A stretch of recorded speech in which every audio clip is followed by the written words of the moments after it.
You will hear a woman booking a room for a party at a community centre. First, you have some time to look at questions 1 to 4. Listen carefully and answer questions 1 to 4. Hi, good morning. My name's Pete. How can I help you? Hi, my name's Maria Lincoln. I understand you hire out rooms in the community centre as venues for parties? Yes, we do. We've various sized accommodation. It depends on what you're looking for, really. We're looking to hold a party, a children's birthday party, and we need a room that will hold about 70 people, with space for a small disco area, games, dancing, and food. Well, we have a large room, and it would certainly hold at least 100 people comfortably. It's used a lot for parties and things like that. That sounds as if it might be suitable. I've tried various venues, and they're either booked up or they don't hold enough people. Can you tell me when you were thinking of holding the party? I know it's short notice, but we wanted to hold it Saturday week. That's September 15th. Let's have a look. Yes, you're in luck. The Mandela suite is free then. I'll just write that down. Mandela.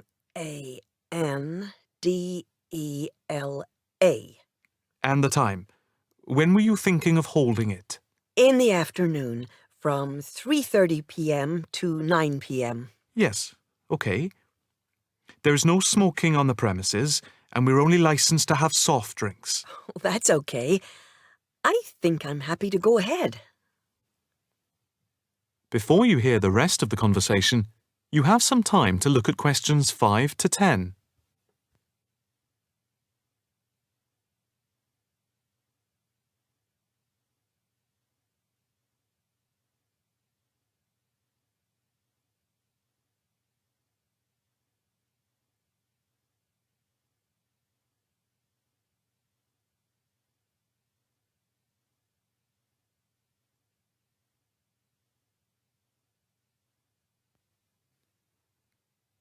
Now listen and answer questions 5 to 10.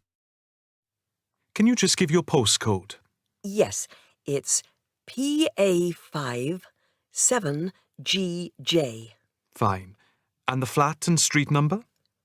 It's flat number 40, and the street number is 35.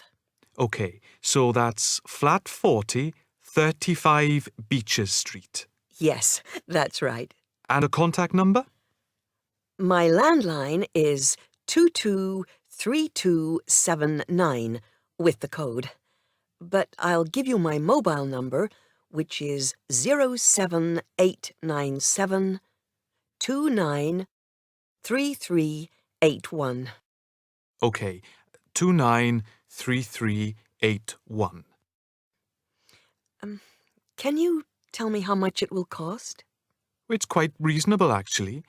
It's £115 for the hire of the room, with tables and chairs. But if you want to hire disco equipment, we've got a basic system with speakers and other equipment for £25. But there is no technician around in case anything goes wrong. And of course, it's optional. That would save us carting something from home, but maybe we should bring a spare sound system just in case. We've never had any problem with the system, but you might not want to take any chances. What about catering? Well, we had thought of getting everyone bringing something. We have someone who can do catering for £9 a head, including the cake if required.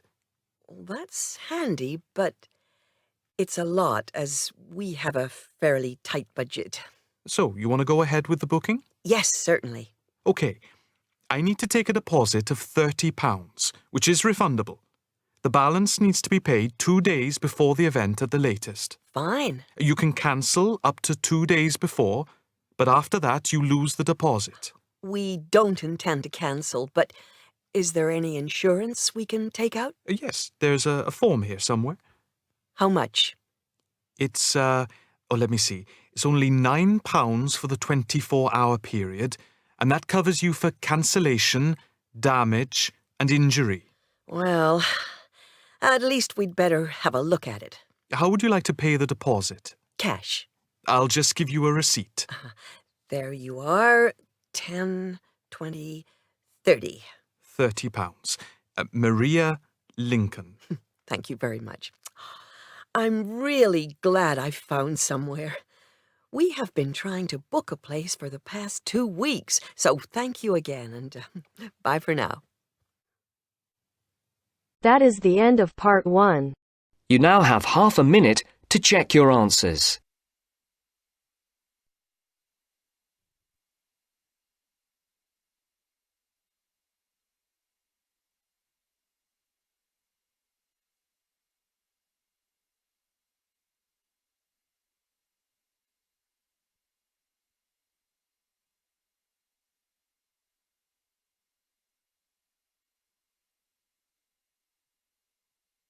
Now turns to part 2.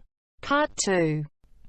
You will hear a guide giving instructions to a group of international students in Canada preparing for a whale-watching trip.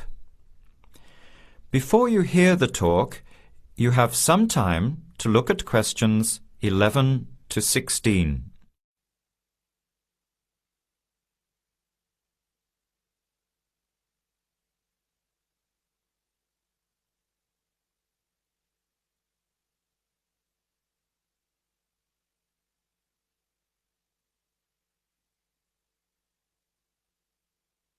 Now listen carefully to the first part of the talk and answer questions 11 to 16. Hello, everyone. Glad to see so many happy faces on this wild and windy day.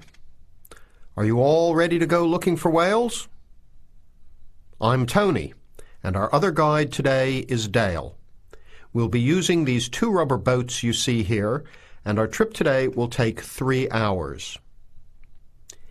In a few minutes, we'll be heading into part of the largest temperate rainforest of the Pacific Northwest. I'll show you our route on the map here. This is where we are now. We'll be leaving the sheltered bay and heading out across the mouth of the bay toward the open water. As you know, last night there were strong winds in the area, so we can't go out into the ocean as we had planned. Near the mouth, the water will be quite rough. That's where we are most likely to spot orcas, or killer whales as they are also called. After crossing the mouth of the bay, we'll enter the calmer, shallower waters.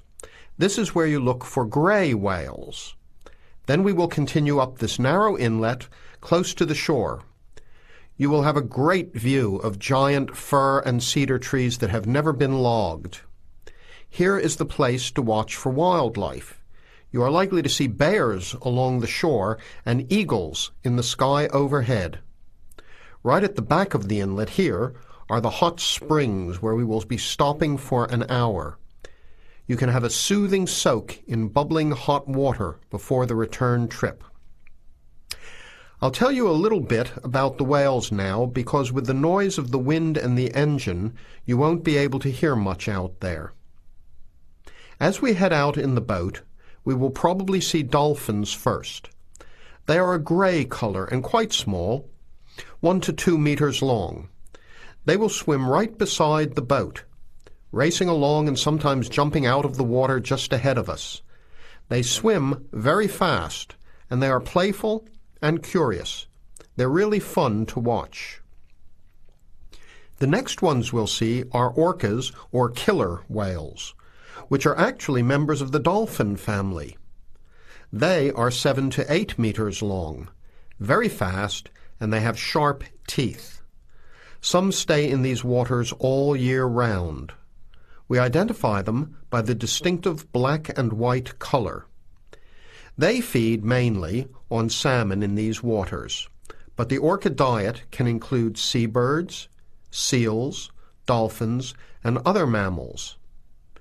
They can be fierce hunters, and this is why they are called killer whales. We should start watching for them as soon as we get out toward open water. We're likely to spot the orcas from a considerable distance.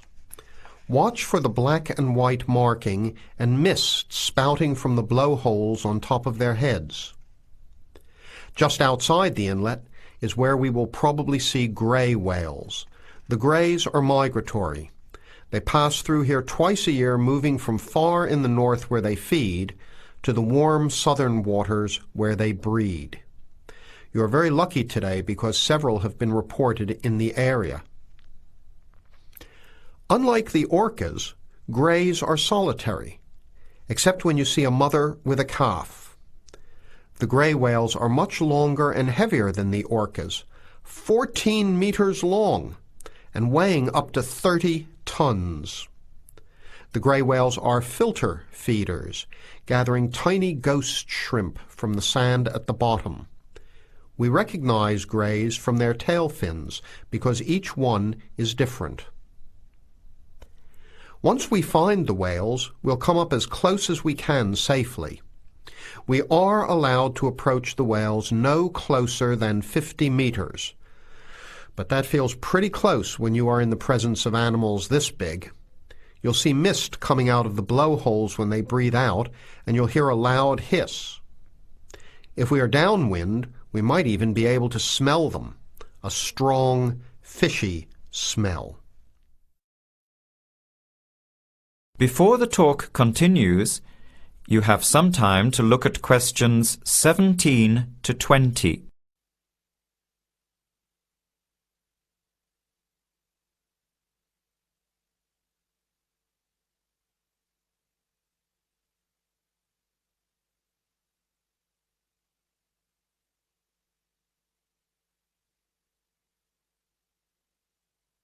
Now, as the talk continues, answer questions 17 to 20.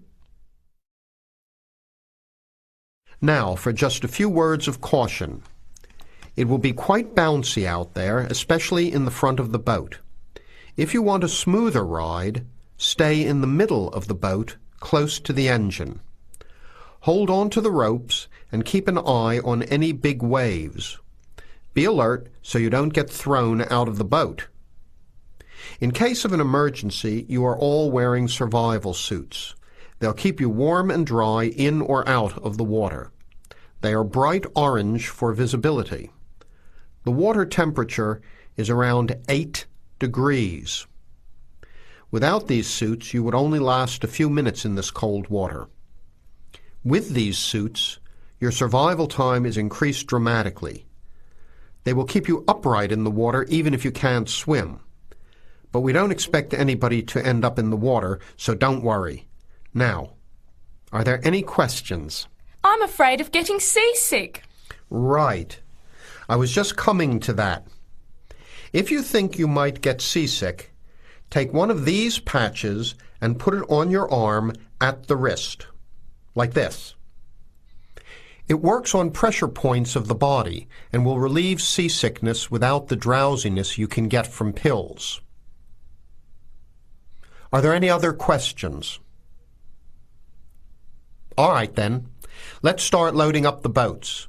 We leave in 5 minutes. That is the end of part 2. You now have half a minute to check your answers.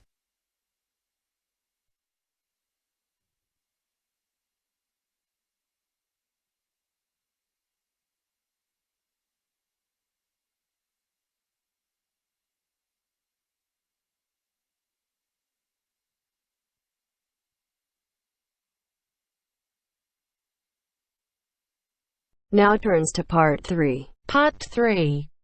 You will hear a student union officer's speech. First, you have some time to look at questions 21 to 25.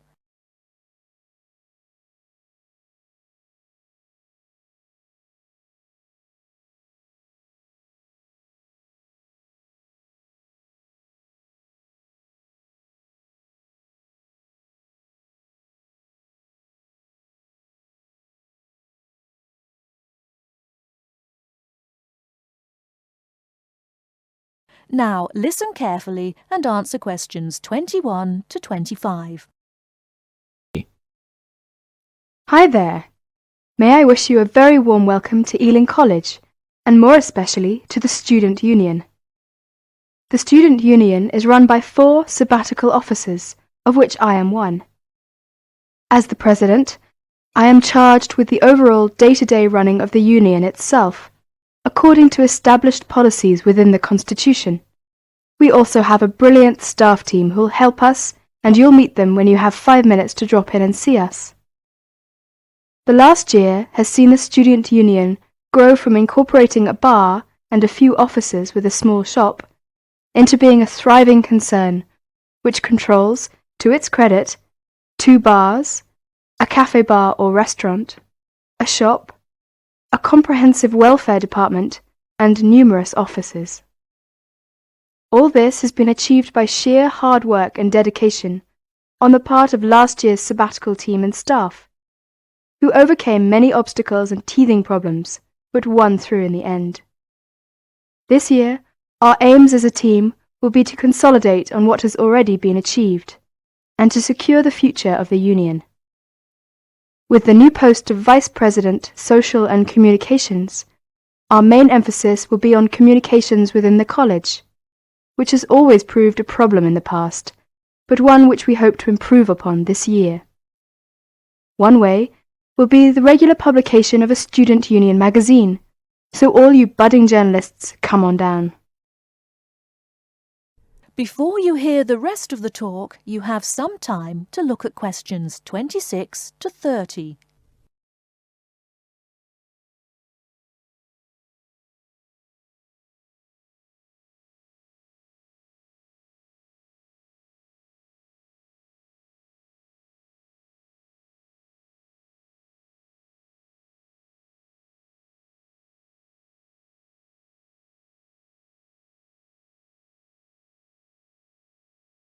Now listen and answer questions 26 to 30. We are very aware that a lot of you have never had any contact with student unions before, and don't know what they are or what they can do for you. So basically, here's a quick rundown. If you have any problems at all, either when you start college or throughout your time here, don't hesitate to drop in the SU office in the North Building and see Pat, our office assistant. She will be able to help you with most of your day-to-day general inquiries, or if she can't, she will direct you to one of our staff who can. Myself and the other 3 vice presidents are here every day, and if you need to see us, just fix a time with Pat, and we'll be only too happy to help you. By the way, queries or problems can range from a late grant check, finding a place to live and academic matters, right through to the best places to eat, directions to the bar, or somebody blocking you in the car park. We'll give anything our best shot. Please remember, while you're at Ealing, that going to college is not just about education. Make sure you enjoy yourself as well, because believe me, time will fly once you're here. Ealing is a really good place to live, as there is lots to see and do. And don't forget, the metropolis of central London is only 20 minutes away by tube. Finally, the Student Union is an organisation run by students for students. So if there is anything you don't agree with, or you have any new ideas, please come along to the Union General Meetings and don't be afraid to speak up.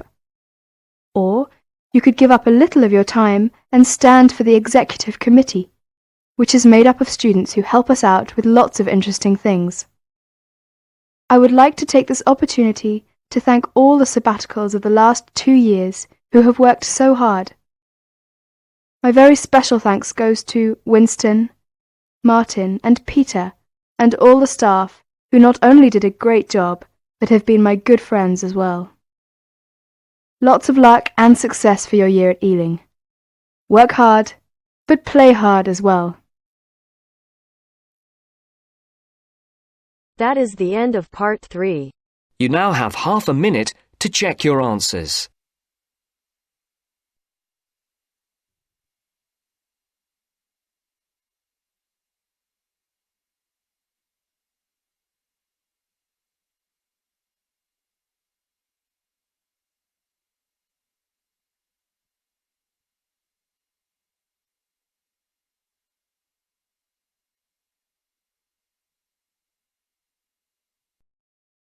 Now turns to Part 4. Part 4. You will hear an extract from a talk about preventative medicine. Specifically, how students can look after their own health. Listen to what the speaker says and answer questions 32 to 40. First, you have some time to look at the questions.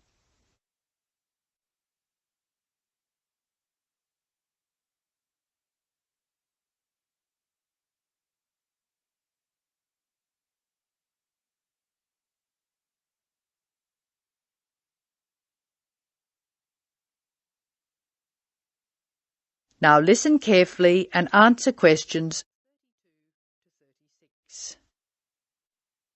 Good morning. I'm Dr. Pat Parker, and I'm here to talk to you about preventative medicine in its widest and most personal aspects. In other words, I'm here to tell you how the patient should wrest control of their health away from the practitioners of medicine and take charge of their own medical destiny. I want to talk about staying out of the hands of the doctor. When the patient takes responsibility for her or his own health, and let's decide the patient is male for now, men are in fact more at risk than women anyway, when the patient takes over his own health regime, he must decide what he wants to do. The first thing, of course, is to give up the demon nicotine. Smoking is the worst threat to health, and it's self-inflicted damage. I have colleagues who are reluctant to treat smokers. If you want to stay well, stay off tobacco and smoking in all its manifestations. Our department has recently completed a survey of men's health. We looked at men in different age groups and occupations, and we came up with a disturbing insight. Young men, particularly working-class men, are at considerable risk of premature death because of their lifestyle. As a group, they have high risk factors. They drink too much alcohol, they smoke more heavily than any other group, their diet is frequently heavy in saturated fats, and they don't get enough exercise. We then did a smaller survey in which we looked at environmental factors which affect health. I had privately expected to find air or water pollution to be the biggest hazards, and they must not be ignored. However, the effects of the sun emerged as a threat which people simply do not take sufficiently seriously. Please remember that too much sunlight can cause permanent damage.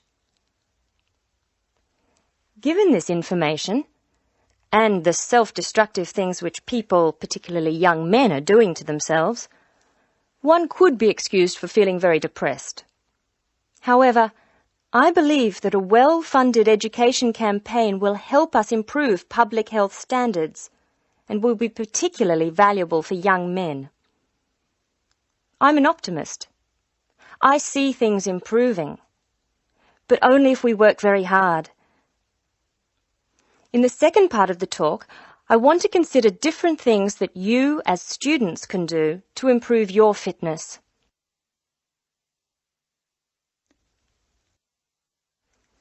So now I'd like to issue a qualification to everything I say. People will still get sick, and they will still need doctors. This advice is just to reduce the incidence of sickness.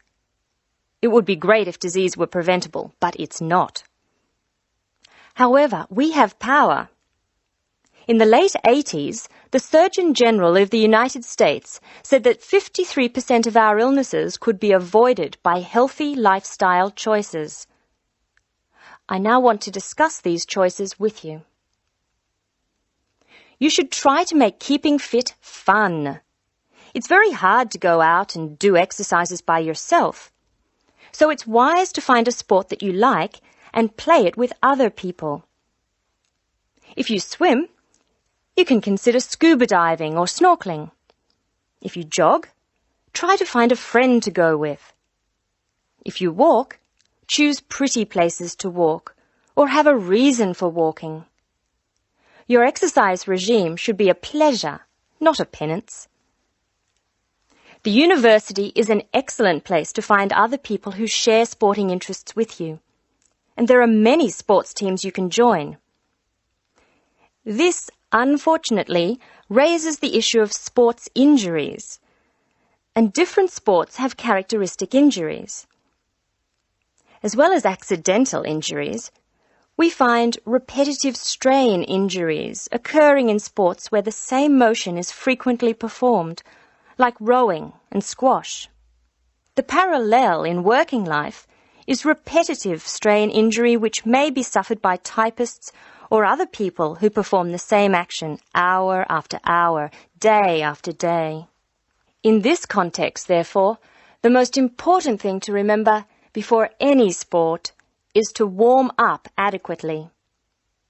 Do stretching exercises and aim at all times to increase your flexibility. Be gentle with yourself and allow time to prepare for the game you have chosen to play. Don't be fooled by the term warm-up, by the way. It's every bit as important to do your warm-up exercises on a hot day as on a cool one. I think one of the most sensible and exciting developments in the reduction of injury is the recognition that all sports can borrow from each other.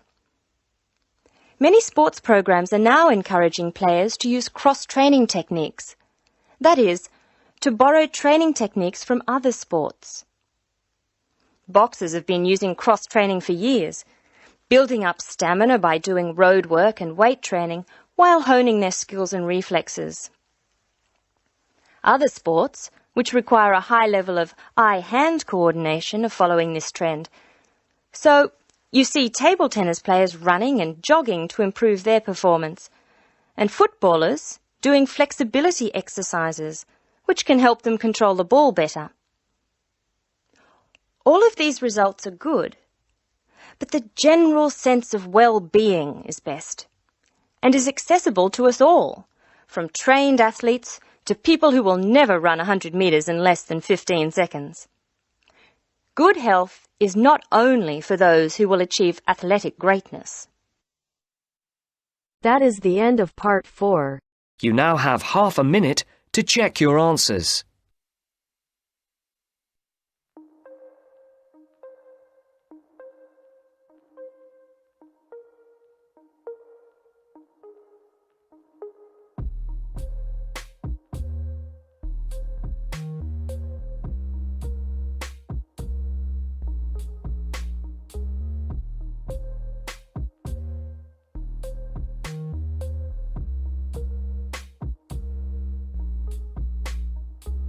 That is the end of the test. You now have 10 minutes to transfer your answers to your IELTS listening answer sheet.